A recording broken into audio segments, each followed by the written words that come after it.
I'm not no killer, I'm not no murderer, I'm not no bad person. This young man sat in a packed courtroom 4 years after the worst night in Indianapolis, looked at the families of the people he grew up with, and told them all he did nothing wrong. Hold that picture in your head, because a jury of 12 strangers looked at the exact same young man and only needed about 3 hours to decide he was lying.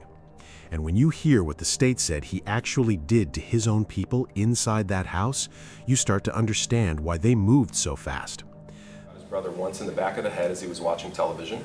Next to Elijah in bed was Elijah's girlfriend, Kiara Hawkins. The defendant shot her once through her right ear. That is the version of events the prosecution laid out. And by the time we get to the end of his story, you are going to see how a normal Saturday night argument about a girlfriend turned into one of the worst family killings that city has ever recorded.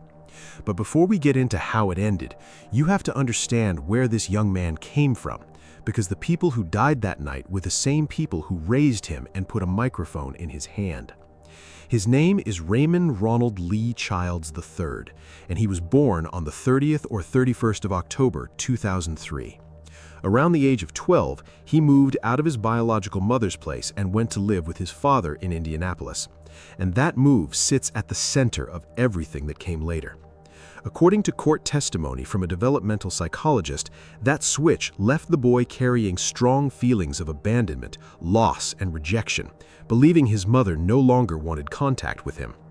His mother would later say the father kept her at a distance because of how strict and controlling he was, and that feeling of being cut off from his mom followed Raymond into the family home on Adams Street.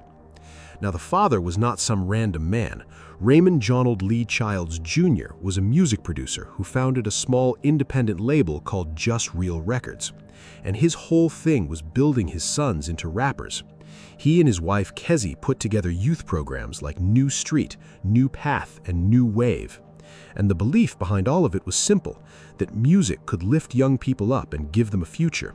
He even formed a rap group called New Street with his 3 boys, and young Raymond took on the name Lil Raymond and started dropping songs about the streets, about pressure, about guns. That is the part a lot of people in the neighborhood remembered later, and one man who knew the family through the local music scene could not make any sense of it. That young man, the young man who's supposedly been arrested, I don't know what didn't happen with him, but I knew him from the music scene, the music industry with my son from a couple years back. I don't know what goes through a person's mind. I don't know what kind of lie they listen to in their head that would tell them that pulling the trigger on anybody, but especially on this many people, is the right thing to do. I don't think I really want to know, to be honest with you. So on paper, you have a father chasing a dream for his kids and a household full of music. But the defense would later paint a very different picture of what life inside those walls actually felt like. At sentencing, lawyers and family described a home marked by strict discipline and, according to their account, real violence. His biological mother compared the father's parenting to Joe Jackson, the father of the Jackson family, saying he loved his kids but went overboard.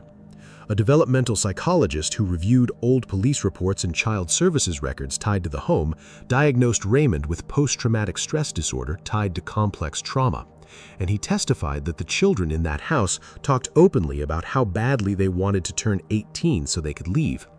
You need to sit with that for a second, because these are allegations the defense brought to court, not proven facts about the father, but they matter for understanding the pressure that was building.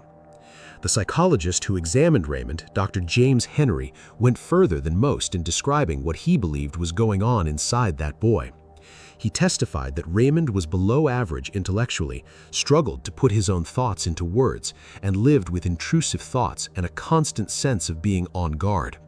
He had reviewed old police reports and child services records tied to the home, and from that he connected Raymond's condition to years of exposure to violence, including seeing his mother get hurt by partners and feeling like there was nothing a kid could do about it. And here's the piece that sticks with you the most. Even after everything the psychologist laid out, Raymond still spoke about loving his father and his siblings. This was not a boy who hated his family in any simple way, which is exactly why makes the ending so hard to wrap your head around. His older sister Kayla told the court a similar thing from a different angle. She grew up around the same household. She remembered the domestic violence too. And yet she pushed back hard against the idea that her brother was some kind of monster, describing him instead as someone who cared about people and looked out for others. Him to be seen as a monster, it breaks my heart because that's just not who he is. He's never been like that. He's always been a person that cares for people. The defense attorney summed up their whole theory of the home in one line, calling it a place of violence, abuse, and neglect, rather than the loving, music-filled house the outside world thought it was. The trial court did take the trauma seriously, and it counted the PTSD and the lack of any prior criminal record as points in Raymond's favor. But the judge also made the obvious point that plenty of people live through abuse without ever picking up a gun against their own blood. Then there is the part of the story that fits the title of this whole thing, the music. This family did not just listen to rap, they were trying to build a life out of it.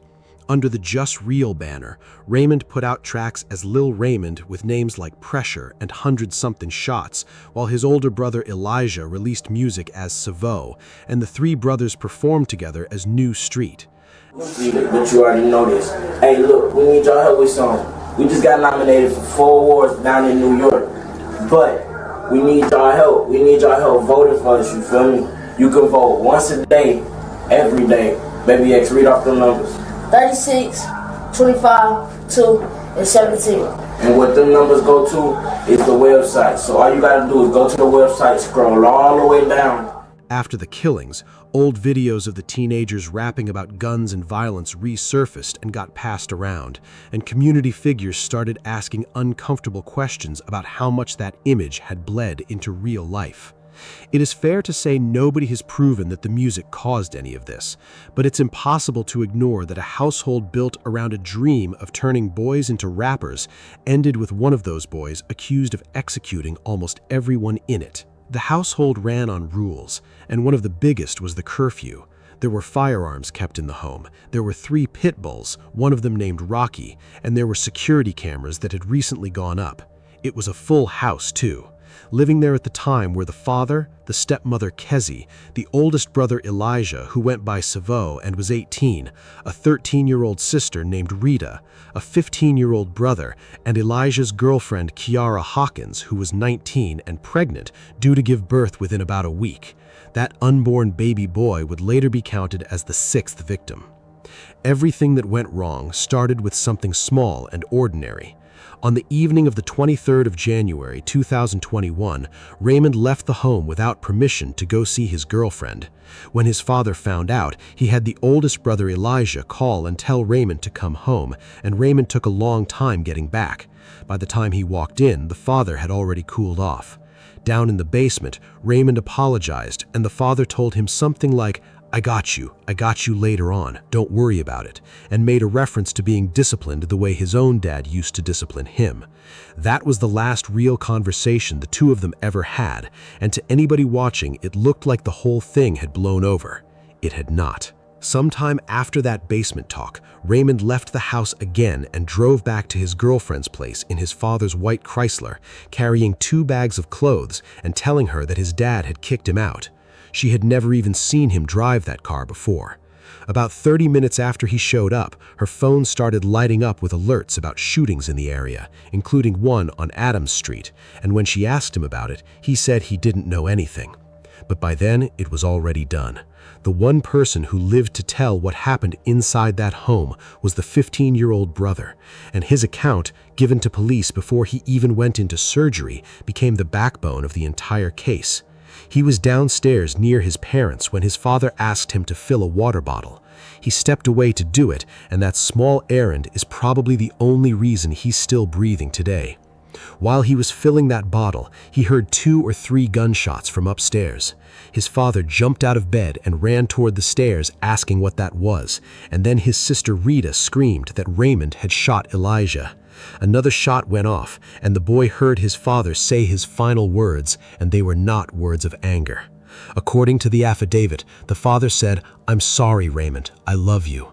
The 15-year-old hid in the laundry room and listened to a short struggle and then a run of more gunshots. And when it finally stopped, he looked over and saw his parents had been shot. He ran out a side exit into the cold, and that's when his older brother came after him. What the boy did next, standing face to face with his own brother, is one of the hardest things in this entire case to hear. There was a brief struggle before his brother shot their parents to death. He heard his father's last words, "I love you, Raymond." The younger brother allegedly then ran out of the house, but was chased down by Raymond III. Xavier looked at his brother face to face, mere feet away from one another, and he asked him not to kill him. He even offered him $40. "Don't kill me. I won't tell anybody what happened." But Raymond III allegedly shot his brother twice. The boy was able to run to a neighbor's porch for help and survived. He offered up the little bit of money he had, around $40, and begged, telling his brother he would not say a word. It did not save him. He was shot in the leg and then in the arm, and somehow he still got himself to a neighbor's porch where police found him wounded when they were called out around 3:43 in the morning. When they asked who did this, he gave them the full name, Raymond Ronald Lee Childs III. And when they asked about his parents, he told them, "He shot them. I think they're dead." That 15-year-old was right. Inside the house, the father, the stepmother, Elijah, and Rita were all gone, and Kiara and her unborn son would die at the hospital after an emergency delivery. The investigation came together quickly because the evidence kept pointing in one direction. There was no forced entry at the home, which told police the shooter was someone who already belonged there. 2 firearms were used, a 9mm handgun that was recovered in the basement, and an AK-style pistol known as a Draco. And the way police got that Draco is its own story. A relative picked Raymond up after the shootings, saw he was holding that gun, recognized it as belonging to the father, and took it from him, and that relative then handed it to police. And as for the firearm in this case, there were actually 2 that were used. Police were able to recover one in the basement of the family's home, and the other they were able to retrieve after they received a call from a person who actually picked up Childs after the murder. He apparently told police when Childs III got into the truck, he was armed with a Draco firearm that AV recognized as belonging to Raymond Childs Jr. AV told Childs III to give him the gun because AV had a permit to carry the firearm, and Childs III complied. There was another piece of physical evidence that came from the girlfriend's car, and it is the kind of detail that makes juries lean forward. After the sleepover, when she drove Raymond to a different house in her Chevy Impala, he took a bundle of clothes with him, and right after she pulled off, she hit the brakes and something slid out onto the floorboard. Shortly after JD pulled off, she hit the brakes and saw a magazine clip, meaning a firearm magazine clip, fly forward on the passenger's floorboard of her Impala. Detectives, they obtained a search warrant on the girlfriend's vehicle. They did indeed recover this magazine clip that you can see right there. And detectives then tracked down Childs, arrested him after taking him to their homicide office. A firearm magazine came flying forward, and detectives later recovered it with a search warrant. On top of that, autopsies performed by the Marion County coroner confirmed how each person died, and the ballistics told a clear story about the 2 guns. Casings from the 9mm matched the handgun found in the basement, while the 7.62 rounds from the Draco turned up throughout the house and outside near where the 15-year-old was shot. Investigators matched the spent shell casings from the scene to those weapons. They had cell phone location data, and above everything else, they had the surviving brother's identification. Raymond was arrested the day after the killings. The first trial, in July of 2024, ended in a mistrial after a relative on the witness stand shouted at him in front of the jury. But the retrial, in October, did not stall. Raymond Childs III was 17 at the time of the murders in a home on Adams Street back in January of 2021.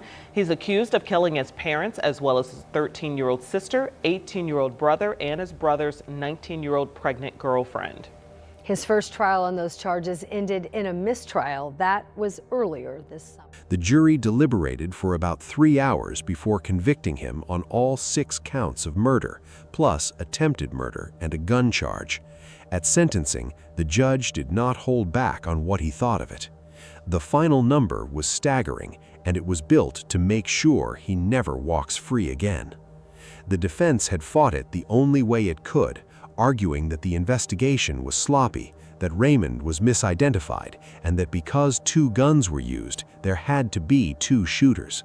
A veteran defense lawyer who reviewed the case for a legal show called it about as senseless a murder as he had ever seen, and he pointed to how calmly it appeared to be carried out, right through a father saying "I love you" and a little brother begging for his life. The jury did not buy the 2-shooter theory, and they came back quickly. The retrial ran roughly 5 days, and after the conviction, Raymond's team promised to appeal. That appeal went nowhere. On the last day of 2025, the Indiana Court of Appeals affirmed the convictions and the full sentence, finding that any disputes over the evidence were harmless, given how strong the case was, especially the surviving brother's testimony. 360 years, and through all of it, he kept saying he was innocent, and his mother sat in that courtroom still believing him. Right after the sentence came down, she called out that she loved him and made it clear she thinks somebody else did this and that the real killers are still out there. Whether you believe her or not, you cannot miss the tragedy of a mother standing by a son who a jury says wiped out the family she also lost. Everything that he said, I believe. So, I don't too much believe justice was served, but I do hope that they do find the real people that did it. The justice system decided he did it. So the 360-year prison sentence breaks down like this: 55 years for each of the 6 people murdered, including the unborn baby, and 30 years for the attempted murder of Raymond Childs' 15-year-old brother. The evidence in this case could fairly be characterized as overwhelming. There was cell phone evidence, he was caught with the murder weapon, and most compellingly, his own brother identified him in open court, and it would have been nice if he had expressed some remorse about what happened. As rare as this sounds, a teenager wiping out most of his own family is not something that only happened once. In October of 2024 in Falls City, Washington, a 15-year-old boy shot his parents and 3 of his younger siblings inside their lakeside home, then called police and tried to blame his 13-year-old brother, claiming the brother killed everyone and then unalived himself. Just like in the Childs case, one sibling survived. An 11-year-old sister was shot in the neck and hand, played dead when he came back to check, and then slipped out a window to a neighbor while he was on the phone, and her account tore the fake story apart. October 21st, 4:55 a.m. The King County Sheriff's Office gets a 911 call from a house near Falls City. The 15-year-old suspect allegedly told the dispatcher his brother, quote, "just shot my whole family and committed suicide too." Nearly 7 minutes later, a neighbor calls 911 saying an 11-year-old girl came to their door telling them her 15-year-old brother shot and killed the rest of her family. That girl later told investigators that her 15-year-old brother shot her too, in the neck and hand, but she held her breath and played dead, waited for him to leave, then used a fire window in her room to escape. When deputies arrived at the home where the shooting took place, court documents say the evidence led to the arrest of the 15-year-old for shooting and killing his parents. Court records described how he had even checked the bodies to see if they were still alive before making that call, which is chilling in the same cold way the Childs case is. His defense later argued that the home was an extreme, isolated household that cut the children off from the outside world, echoing the same kind of trauma and abuse claims raised in Indianapolis. The details differ. One shooter was 15 and one was 17. There was no pregnant victim in Washington, but the shape is the same. A young shooter, a house full of family, a surviving child who tells the truth, and it shows you this pattern is real, even if it stays mercifully uncommon. Now we travel about 600 miles southeast to Rock Hill, South Carolina, for a case that started with something as boring as a car repair and ended with a young woman dying in her own front yard for absolutely nothing she did. If the child's story is about violence coming from inside a family, this next one is about a stranger the family let in for one simple job and how fast that stranger turned their home into a place they were scared to sleep in. First tonight, an 18-year-old girl is dead and a man is in custody after a shooting in Rock Hill. Police saying the alleged suspect targeted the home where it happened once before. Now, according to Rock Hill Police, Sean Hubbard, seen here on your screen, has been charged with murder. Police say they responded to a shooting at a home on Mount Gallion Road, that's near US 21 bypass, around 11 last night. Early reports called her 18, but the young woman at the heart of this was actually 19-year-old Kamaria Tidwell. And by every account from the people who loved her, she was the last person who should have ended up in a story like this. She was a 2025 graduate of South Point High School, a quiet girl who kept to herself, loved her dog Chucky, and was known around the house as the one who cared about everybody without asking for anything back. Her mother, Shefarnia McCullough, summed her up in one word that she used over and over.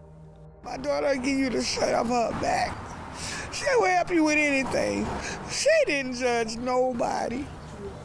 She got her, she loves her family. She's there for everybody. And didn't ask for nothing in return. My baby was an angel. Everyone who spoke about Kamaria used the same handful of words: humble, gentle, loving, the humblest child you could ever want to meet. Her mother, Shefarnia McCullough, said her daughter loved everybody and hated nobody, and that she was slow to speak and quick to listen, with a soft spirit that made her easy to be around. Her cousin, the same one who'd hired the mechanic, called her sweet as gold and innocent. At a balloon release held in her memory, her godfather, Javaris Whitlock, described her as someone with a pure heart whose spirit was well, and said she was now an angel guarding the family. Just knowing that her spirit is well, and she is an angel, and she sit high looking low, and she guarding the family now. Javaris Whitlock was Tidwell's godfather. He describes her as a teenager who was slow to speak and quick to listen. We love you, and we see that smile. You always engaged to do the right thing in life. You prepare hard. Every balloon held, every t-shirt with Kamaria's picture, and every flower symbolizes the love and care she had for others. The balloon releases that peace. It gives a family a little bit of peace. God favors Kamaria. He favored her all her life. And we appreciate the life that God left with her.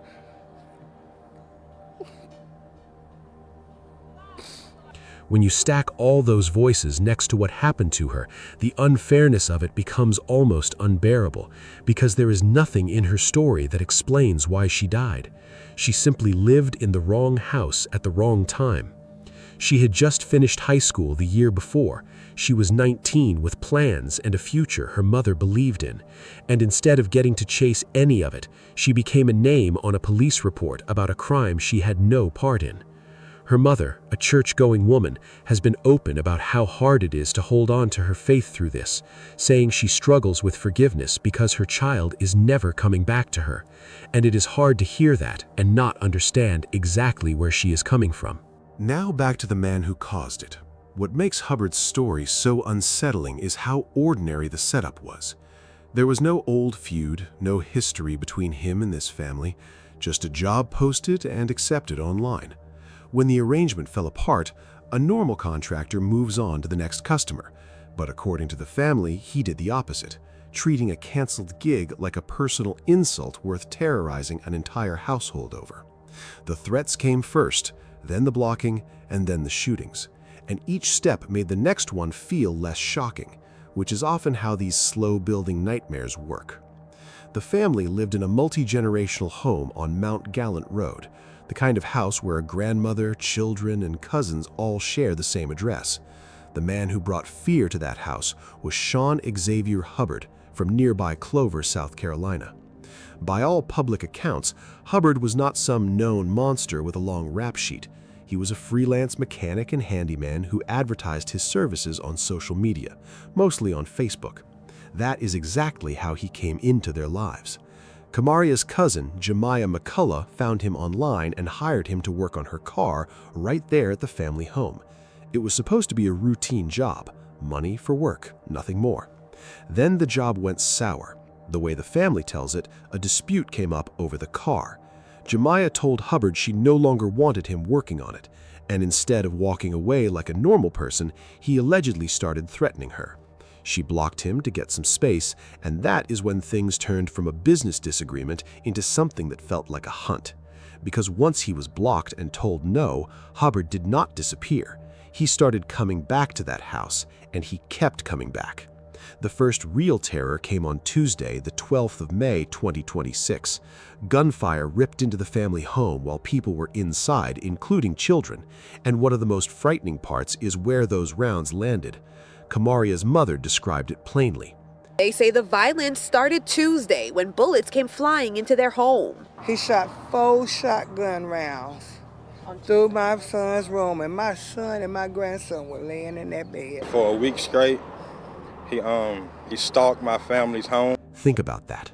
Shotgun blasts tearing through a bedroom where a young father and his little boy were lying down. According to the brother, this man stalked their home for a week straight, and that word stalked is the one the whole family keeps coming back to. This was not a single blow-up. It was days of a grown man circling a house full of women and children, coming and going, keeping them locked in a state of fear in the one place they were supposed to feel safe. The mother later said they were a middle-class black family who could not just pick up and move on a moment's notice, so they were stuck living inside the very target he kept hitting. Nobody was hit that night, but the message was clear, and the family did what a lot of scared families do. They tried to protect themselves. They called the police, and they installed security cameras around the property, hoping that if this man came back, they would at least have proof of who he was. Police did respond. They searched for a vehicle connected to the suspect, and they checked an address for him, but he was not there when they looked. So the family was left waiting, watching their new cameras, hoping he was done. He was not done. On Saturday, the 16th of May, in broad daylight, those brand new cameras caught the exact thing the family feared. A man, later identified as Hubbard, walked right up to the porch with a shotgun reportedly wrapped in cloth to hide it and fired through the front door into the house. This time, the home was empty, so again, nobody was hurt. But now they had him on video, bold enough to attack their front door in the middle of the day.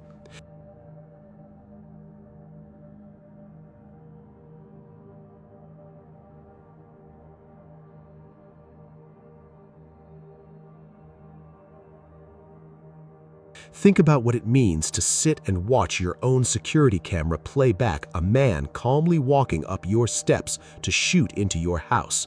The very cameras you put up hoping they would keep you safe, now just recording the threat instead of stopping it.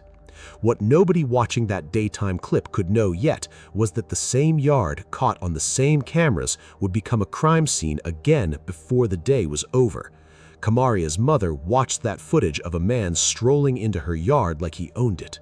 And it shows where this man walked in my yard in the broad daylight, shot in my house, right here at this front door.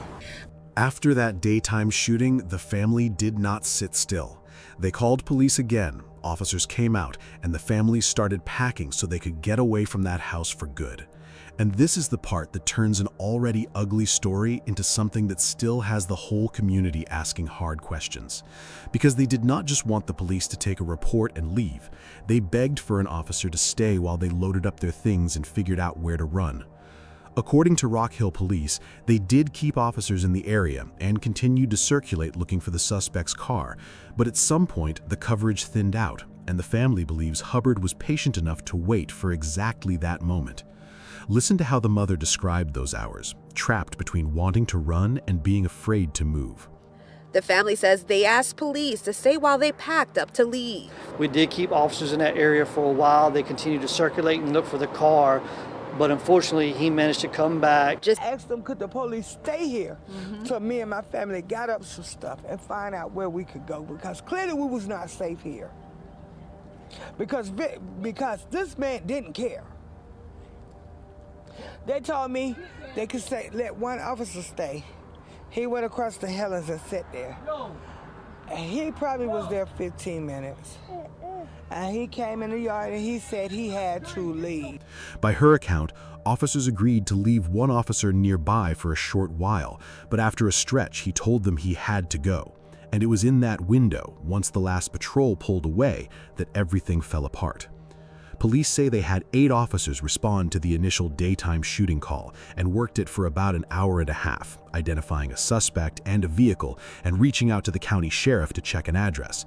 So it is not that nobody tried. It is that a determined man on foot found the one gap in the coverage, and a family that had done everything right still lost their daughter. Around 11 that same Saturday night, he came back on foot, and this time the house was not empty. Camaria was out in the front yard when he opened fire, and she was struck and killed right there on the ground where she lived. The York County Coroner's Office confirmed she died of a gunshot wound.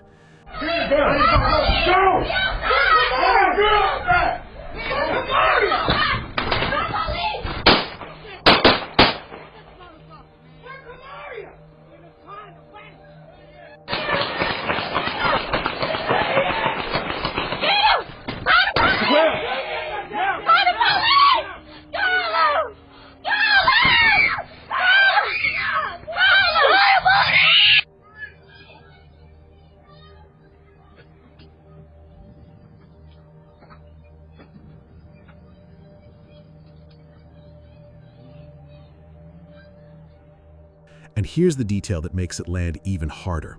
Police say she was never even who he was after. She had nothing to do with the car, nothing to do with the dispute, nothing to do with any of it. She was family standing in the wrong spot when a man with a grudge came back one last time. Her mother, who held her as she died, described the moment and the anger she carries about how many chances there were to stop it. She says a short time later, the suspect came back and shot into the yard, killing her daughter. Now she wants justice. He's pure evil. I want justice. This man took my daughter's life. That feeling that the system had time and did not use it runs through everything this family has said. In their eyes, they warned everybody. They called, they packed, they asked for help to stay alive, and it still wasn't enough. Camaria's brother put the failure into words that are hard to argue with. We told them to stay here. We told them. They failed us a third time. For their part, Rock Hill police say they respond to every call and encourage anyone who feels unsafe to reach out. And it is worth being fair here. They did assign an investigator, they did add patrols, and they were actively hunting for the suspect's vehicle. But the outcome is the outcome, and a 19-year-old is gone. The manhunt after her death moved fast. Early on Sunday morning, around 3:30, a York County SWAT team arrested Hubbard on Fig Branch Road near Lake Wiley, more than 20 miles from the scene, and the weapon believed to be used in the crimes was recovered.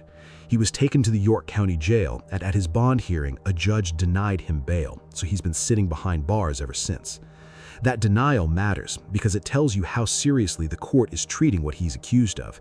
This was not a single moment of anger that a defense could frame as a one-time mistake. The way the state lays it out, this was a pattern that stretched across days, from firing into a son's bedroom to firing through a front door in daylight to circling back on foot at night. And a judge looked at all of that and decided he was too dangerous to walk free while the case moves forward. Sit for a moment with the cruelest part of it, that Camaria was never who he wanted. Whatever grudge he was carrying, whoever he was actually aiming at, she was not it.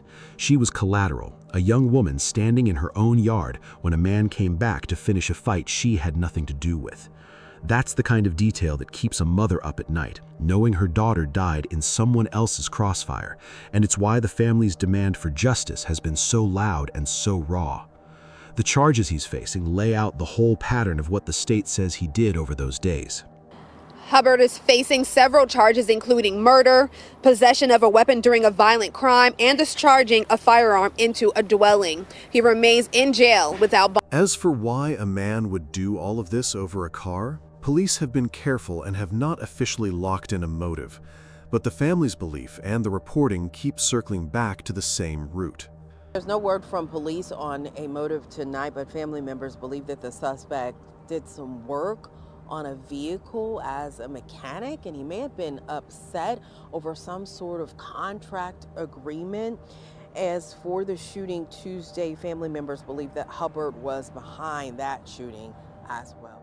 Because it is still an open case, everything about Hubbard's side remains an allegation that has to be proven in front of a jury, and no prior criminal record has been publicly confirmed for him. But the idea of a car repair turning deadly is not as strange as you might hope. Back in October of 2022 in Suffolk, Virginia, a 43-year-old mechanic shot and killed a 30-year-old customer during an argument over how long a repair was taking, and he was charged with second-degree murder. That one was quick, a single argument that exploded on the spot, while Hubbard's case stretched across days of stalking and multiple attacks on a family home. It is a reminder that these everyday money disputes can carry a lot more danger than they look like from the outside. A dispute over a tire turns deadly. Hialeah police say a mechanic was doing some work on a customer's car when the customer became upset over a tire that had just been replaced with a used one. They say the customer threatened the mechanic with a machete, forcing him to take out his gun and open fire. It happened on West 2nd Avenue and 29th Street early this morning. Police say it was a justified shooting in self-defense. Our third story takes us to Minneapolis, and it is different from the first two in a way that made a whole city furious, because this time, everybody could see the danger coming. It was written all over the internet, and the young man at the center of it walked out of a jail door only a few hours before two of his own cousins were killed. This is the case of a local rapper, and to understand how it fell apart, you have to start with who the victims were, because the loudest voices in the aftermath were the people grieving them. And he did make them smile. He made them smile. Every chance he got, he made somebody smile. The man accused of it was 23-year-old Eddie Duncan, who went by the rap name EBK Edi online. Yo, I'm really got up in this bitch. Hold on. Go. I'm really got up in this bitch, so I'm walking around with all type of shit. Go. Go, brother. Go. Go, brother. Go. Go, brother. Go. Go, brother. Go. Go, brother. Blow. Go, brother. Blow. Go, brother. What you doing? We bake shit. Don't send a hit guarantee we face down. Spin 2 highs and 2-3 pool sticks. Then he down, that's why new shit. Bounce out throwing the stick. The 4 nickel glitch. I heard he got hit from the neck up. 16 giving niggas 8 checkups. In the back of the school, his life Go. My book bag. On my house, they broke it so fast. Big ass gun, switches, fancy shit. We don't bounce out with pro mags. Take it how you want. I Keep fuck a the bag on you, man. little nigga. New can. On BI. What do you say? Like a street sign. EBK. The key that's Go. see that bitch, Go. cause why did he Go. lie? 2 niggas died less than a week, boy. This is Go. not a peace sign. When I I drop don't risk down, the they fucking went nigga out, crazy. man. Y'all ass about to step. When I say step, oh, bro. Y'all Y'all niggas coming as tough as this, man. Long of the guys, man. He was born in Minneapolis in 1902 and grew up in the North Side, surrounded by a big extended family where relatives lived close to one another and daily life revolved around the same few blocks. A neighbor and youth sports coach even remembered him from his younger days as a happy kid who never really gave anybody trouble. But somewhere along the way, that image and the person he became online drifted far apart, because online, he built a persona around power, guns, and grievances, posting short drill-style videos where he flashed firearms and made aggressive, erratic statements. The chain of events that ended in tragedy actually started almost a year earlier. On the 17th of May, 2025, Robbinsdale police tried to pull him over around 3 in the morning for speeding and running a red light. He stopped at first, then hit the gas and took off at high speed, lost control and flipped his car before running away on foot. Eddie Duncan had been in jail after he was picked up on a warrant that stemmed from an incident in May involving Robbinsdale police. Dash cam video shows Duncan was pulled over for speeding and running a red light. But a short time later, he hit the gas, taking police on a pursuit. Eventually, Duncan crashed and rolled his car, but he crawled out of it and then ran from the scene and wasn't found. Inside his car, though, police pulled out a Glock with an auto sear that makes it fire like a machine gun. An extended magazine was also found with 29 rounds, and there was one in the chamber. When officers searched the wrecked car, what they found is the reason this case carries such weight. They recovered a Glock 9mm handgun fitted with an auto sear, a device that turns a regular pistol into something that fires like a machine gun, along with an extended magazine holding 29 rounds and one more in the chamber. The car was registered to him, and his phone was inside with his photo on it, so the evidence was straightforward. But he had gotten away that night, and charges for fleeing and for possessing that machine gun were not filed until the end of January 2026, with a warrant going out for his arrest. Put those cases side by side and you see the same recurring problem. Car and home repair jobs mix money, time, and trust between strangers, and when one side feels cheated or disrespected, some people reach for a gun instead of a small claims court. What sets Hubbard's case apart is not the trigger, it is how far he allegedly took it, stretching a canceled job into days of stalking and multiple attacks on a family home. It is a reminder that these everyday money disputes can carry a lot more danger than they look like from the outside. While all this was moving through the system, his behavior online was getting harder and harder to ignore.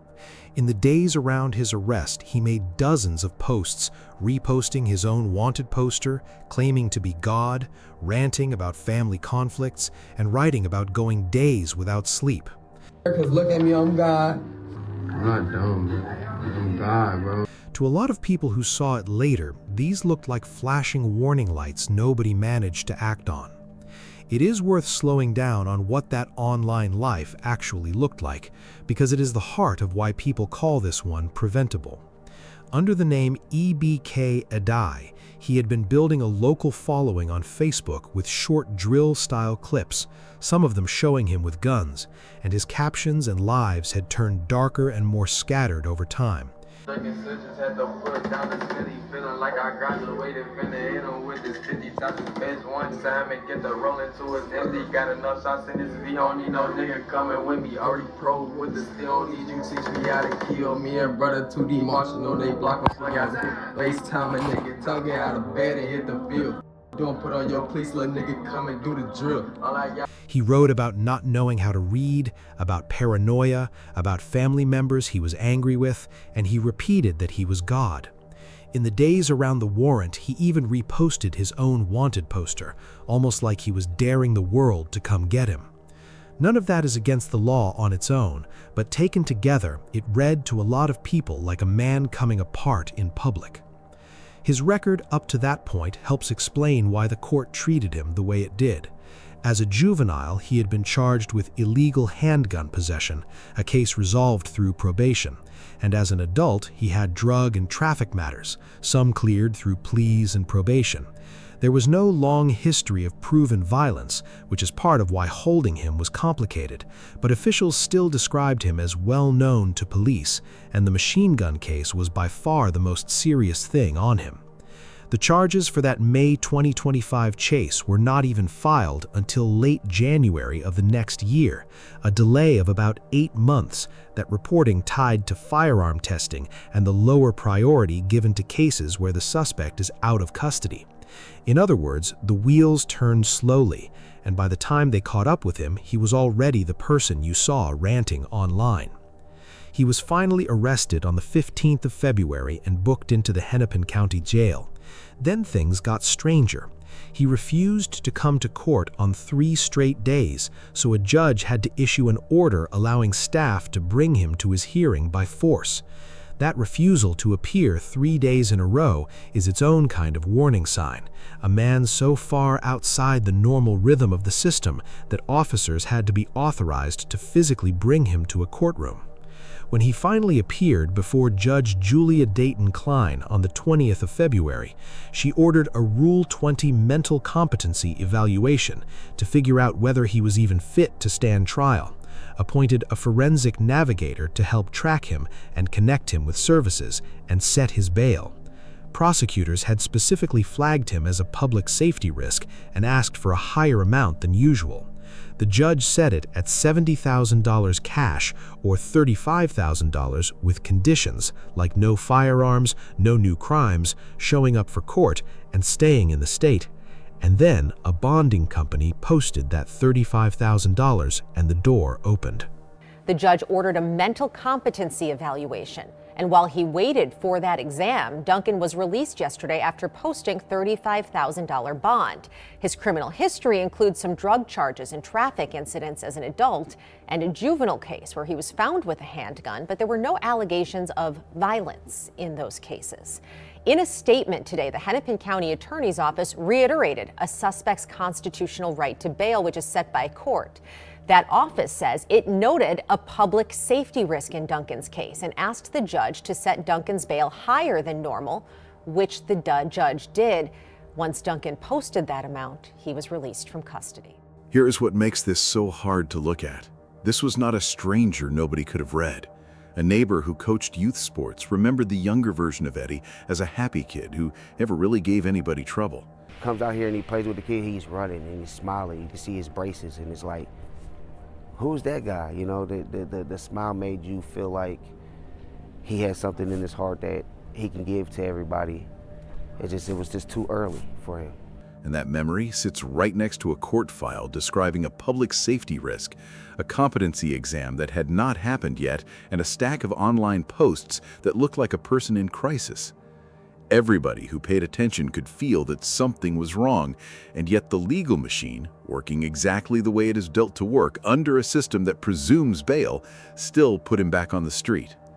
He walked out of the Hennepin County Jail on the 23rd of February, 2026, at around 12:41 in the afternoon, still waiting on that competency evaluation, still carrying every warning sign that had followed him for weeks. What he did with his freedom over the next few hours is why this case became a statewide argument about bail, mental health, and second chances. He did not go home and lay low. Within about 3 hours, he was at a relative's house, and 2 of his young cousins were dead. A competency evaluation was ordered, and the judge set bail at $35,000. He was released on February 23rd at 12:41 p.m. Police say he went to his cousin's house about 3 hours later and fired those fatal shots, many finding it hard to understand a 14-year-old suddenly gone. Somebody as fun as him, with the smile he has, you wouldn't expect that.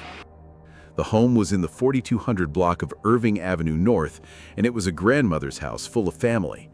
The 2 who were killed were brothers and cousins of Duncan, 14-year-old Xavier Vincent Marquise Barnett and 23-year-old Aquami Davron Shaquille Stewart, and both died of gunshot wounds. The younger one, Xavier, was a disciplined youth football lineman, the kind of kid that coaches loved, and there were 4 other children, ages 7 through 10, and a grandmother inside that home when the shooting happened. Somehow, those little ones were not physically harmed, but they were there for all of it. There was also a 7-year-old, 8-year-old, 9, and 10-year-old children inside the house at the time with their grandma. Xavier, the 14-year-old, was remembered by a youth coach as a lineman with a huge smile who loved playing football with the younger kids on the block, the kind of teenager a whole neighborhood keeps an eye on. The older cousin, Aquami, was described as creative, someone who painted. Their family had already known loss before this, having lost another relative to violence years earlier. Do you feel like the justice system failed y'all? Yes, they did. They all failed us. We got 2 innocent lives that's gone for no reason. This family has already buried another brother to gun violence, and they'd never imagined facing this kind of loss again. We didn't even grieve over my oldest brother yet. It did 2 more brothers at once. And now they were burying 2 more in a single day. A sister of the victims spoke out publicly, saying flatly that these deaths were preventable and that the warning signs, from the mental health concerns to the wild social media, had been ignored by the people who could have kept Duncan behind bars. Duncan left the scene, and what happened next unfolded fast and loud a few miles away in Brooklyn Center. Officers were called to a parking lot near an IHOP on reports of a man waving a handgun around. First, we are at the IHOP in Brooklyn Center, where it is currently boarded up and still closed after police say there was an exchange of gunfire that ended with the death of that 23-year-old man who allegedly killed two of his cousins just hours earlier. A wild ending to a horrific chain of events. Brooklyn Center police responded to a man waving a gun and ended up exchanging gunfire with him, killing 23-year-old Eddie Duncan. Investigators believe Duncan went to Brooklyn Center after killing two of his cousins in Minneapolis, ages 23 and just 14. According to the state investigators, when officers approached, Duncan fired toward them, hitting squad cars, the wall of the IHOP, and a parked car. And more than 36 bullet fragments and casings were recovered from the scene. Officers fired back, striking him, and he ran a short distance before falling. They tried to render aid, but he died of multiple gunshot wounds at North Memorial Health Hospital that night. No officers were injured. 3 officers who fired were placed on leave while the state ran an independent review, and body-worn and in-car cameras captured parts of the encounter, with a handgun recovered near where he fell.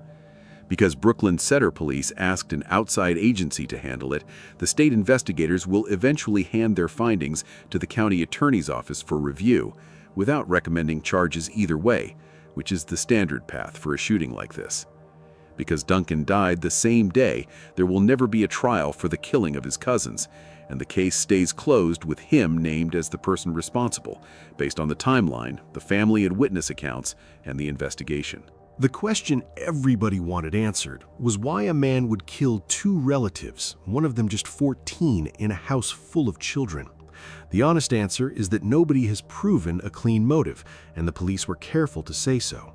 There were suggestions that Duncan may have believed his cousins had something to do with his earlier arrest, but the Minneapolis police chief shut that theory down as far as the evidence goes. So you are left with a killing that may have grown out of a belief that was not even true, and that is part of what makes this one so heavy. The rest of the weight landed on the decision to let him out at all. The family of the victims said plainly that the system and the people who posted his bail had ignored the warning signs, and the anger was pointed straight at how a man flagged as a public safety risk could still walk free. The county attorney's office defended itself by pointing to the constitutional right to bail in Minnesota and stressing that they had asked for a higher amount precisely because of the danger they saw. That statement, a terrible tragedy, sits at the center of an argument that did not go away. On one side, you have a constitutional right to bail that a court cannot simply ignore, and prosecutors who did ask for more than usual and got it. On the other side, you have a family pointing out that a man flagged as dangerous, refusing to even show up for court, ranting online about being God, and still waiting on a competency exam, was handed his freedom for $35,000 and killed 2 of his own within hours.